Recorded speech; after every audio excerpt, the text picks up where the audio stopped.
Hello everyone, I hope you're having a great day because I have a great video planned for you. Is anyone talking about how bad the content on Snapchat is? I have no problems when it comes to using Snapchat for what it was made for, sending messages and pictures to people. I was told by someone only 12-year-old boys use Snapchat. I like it. I like that you can send messages and you can actually see the person's face. I just feel like it gives it a little bit more of a connection like that. As long as the pictures you're sending have purpose and you're not getting a black screen that just says streaks. For me, it's when you scroll over to these two little tabs that I start to have some qualms. For a pretty long time now, actually, Snapchat has given the opportunity to the average Joe to be, the very thing I hate about modern influencer culture. Now, an argument could be made that nobody on Snapchat is influencing. I hate to use the term brain rot unironically, but 95% of the content on Snapchat is brain rot. It's like people just forgot how bad clickbait was on YouTube at one point, and still kinda is, but then just dialed it up to 11 on Snapchat. I have no problem with people showing off their bodies. I'm not a prude, okay? But there comes a point when it's just this over-sexualized image that you know they're using specifically just to get eyes on it. And what do you get?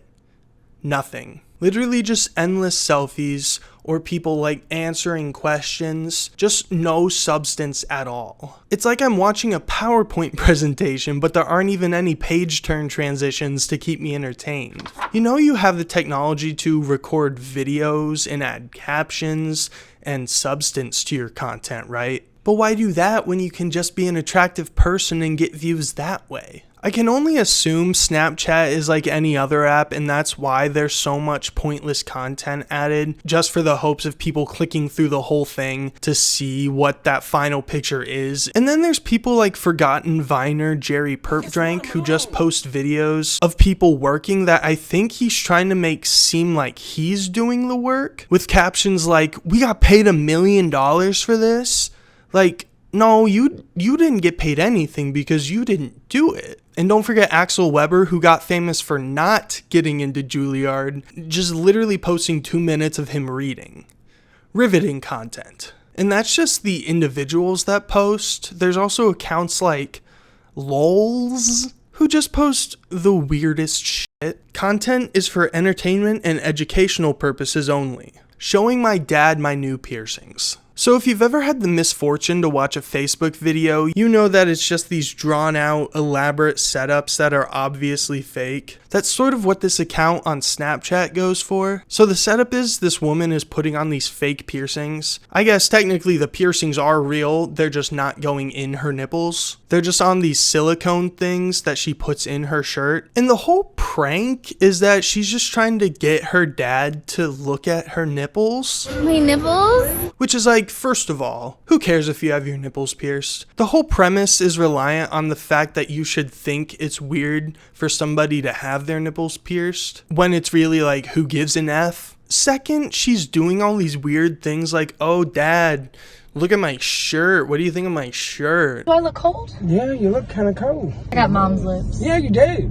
She had beautiful lips. She had sexy lips. I got mom's body too, though. You do. Brother, ugh. Which, sure, maybe if it's your boyfriend, that would be a cute little thing. But with your dad, it kind of just gives me the heebie-jeebies. And of course, when he sees them, he gets mad and he's like, "What is that? What is that underneath that shirt?" And then she asks if he wants to see them, but then just pulls out the silicone and was like, "It's a prank." You haven't caused me to have a friggin' stroke. They've done this piercing prank multiple times, on top of the other copious amounts of fake setup videos on their page. This one, she's on a plane with her boyfriend. A plane set, obviously. They're not actually on a plane. And I guess the premise is she got her nipples pierced on the plane because she puts them in while her boyfriend is sleeping on the plane, and she doesn't have a jacket or a sweatshirt or a crew neck on or anything, so he definitely would have seen them if she had them when she got on the plane. And so obviously he wakes up and now he's fuming. He's like, "Now my girlfriend is the biggest slut. What are my parents gonna think?" What are they gonna think of me? Once again, this is fake, but if that's how your boyfriend reacts when you get your nipples pierced, please find a new boyfriend. Some would say I'm on the market. And I'm not saying that he has to love everything that you do to your body, but if he doesn't, that shouldn't be how he reacts to it. So I assume those were their so-called entertainment videos. So what about an educational one? Knowing this code could save lives. This video, I'm not laughing because it's funny. I'm laughing because it's kind of fucked up in a way. Just as a warning, I will be talking about domestic violence. So if you don't want to hear me talking about that, feel free to click off the video now. This video is about a woman who's walking with a man and the man is holding her neck. And when they walk by the table with the women filming, she does a hand signal to show that she is in a domestic abusive relationship. But knowing the signal, the women filming follow the couple until they get to a bathroom, and the woman goes inside and the man just kind of like stands outside with his arms crossed. Also, I just thought about this, but I guess we're just gonna ignore the fact that they're filming in a public restroom. So unless all of these people are just extras that they paid, which I highly doubt, that's kind of weird, especially because this girl looks like a minor. Oh yeah, and I'm the one blurring their faces, not them. So our heroes go into the bathroom where they find the girl and they call 911. Once again, these videos aren't real, so they're not actually calling 911. How do I know? I don't know, maybe I'm crazy, but I don't think most people who call 911 answer the phone and say, "Hello, 911?" I know this because when you call them, they say, 911, what's your emergency? So for you to reply to that and say, hello, 911, would just be kind of stupid. And also because the person behind the camera is laughing when the victim is taking her shirt off. Why is she taking her shirt off? Because their master plan isn't to wait until the police get there to walk her out safely. It's swap clothes and put on a hat like they need a disguise in a Marvel movie. And then they just walk past the dude. Well, what happens? Does the police show up? Does he go to jail? Some questions you may be asking yourself.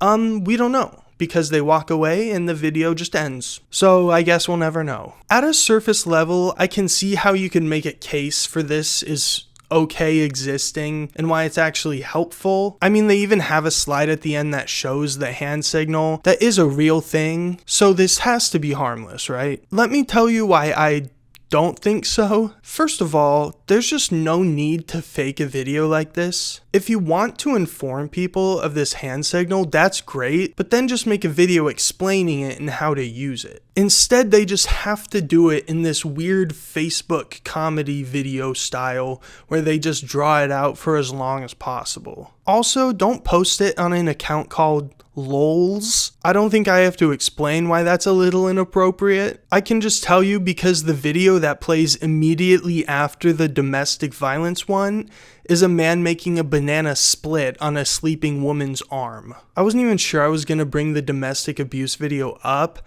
until I saw this on another video. Want to learn how to make viral videos?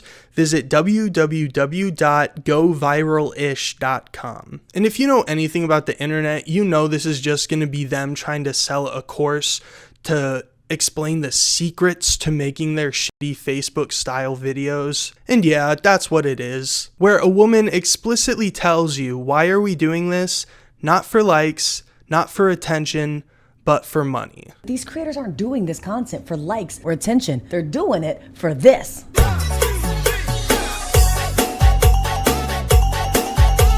So why did they make this scripted domestic abuse video? Not for likes, not for attention, but for money. Also, I do know that this account and this website are run by the same person, or at least faced by the same person. How do I know? Because I'm really good at recognizing faces. I could go on more about why this course isn't worth it, how you can easily find all the information in this course online for free, how you can watch one of their videos and easily figure out how to recreate it, how it's $997, but there's already tons of videos on YouTube about these scams, so I'll leave it to them, for now at least. That's it. Thanks for watching if you made it this far. Originally, this video was just about to be about bad Snapchat content, and it was, but it had a little unplanned social justice-y end to it. I didn't even have time to talk about Snapchat's crappy in-app TikTok ripoff. Also, if you enjoyed this and or think I'm funny, I have a podcast with my two best friends called Oh My Homies. Go check it out. We would really appreciate it. Alright, see ya.